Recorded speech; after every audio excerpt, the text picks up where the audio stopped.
కార్యదర్శి కామిరెడ్డి సత్యనారాయణ రెడ్డిపై కూటమి నాయకులు చేసిన వ్యాఖ్యలను వైసీపీ తీవ్రంగా ఖండించింది.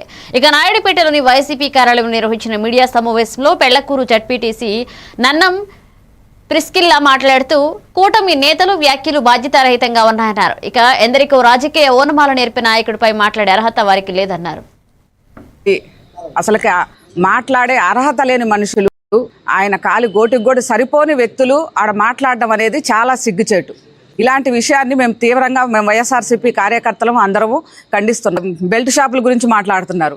ఎక్కడ పెట్టినా గుడి లేదు, బడి లేదు, ఇళ్ల మధ్య మహిళలు తిరగాలంటేనే భయపడుతున్న రోజుల్లో ఈరోజు మనం ఉంటున్నాం. ఒక రాక్షస పాలనలో ఈ యొక్క కూటమి నాయకులు ప్రజల్ని భయభ్రాంతులు చేస్తున్నారు. ఇలాంటి సిచ్యువేషన్లో ఎట్లుందంటే మీరు మాట్లాడేది దెయ్యాలు వేదాలు వల్లించినట్టుంది.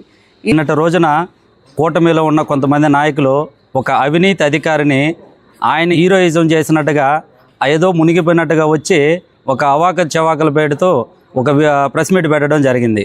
వీళ్ళు సమాజానికి ఏం తెలియచేయాలనేసి ఒక అవినీతి పరుడు ఏసీబీ వాళ్ళకి దొరికితే ఆయన మంచి వ్యక్తి అని చెప్పి వీళ్ళు ఎలా సర్టిఫికేట్ ఇస్తున్నారో అర్థం కాదు. జగన్మోహన్ రెడ్డి గారు భిక్ష వల్లనే వచ్చావు.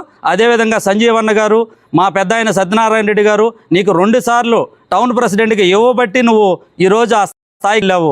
ఈ రోజుకి కూడా వైసీపీలతో కంటగలిసి వాళ్ళతో కలిసి నువ్వేదో తెలుగుదేశం కాడ హీరోయిజం చూపించుకోవడం కోసం ఈరోజు నువ్వు చేసే ప్రయత్నాలు పాటలు అంతా ఇంత కాదు. ఇదంతా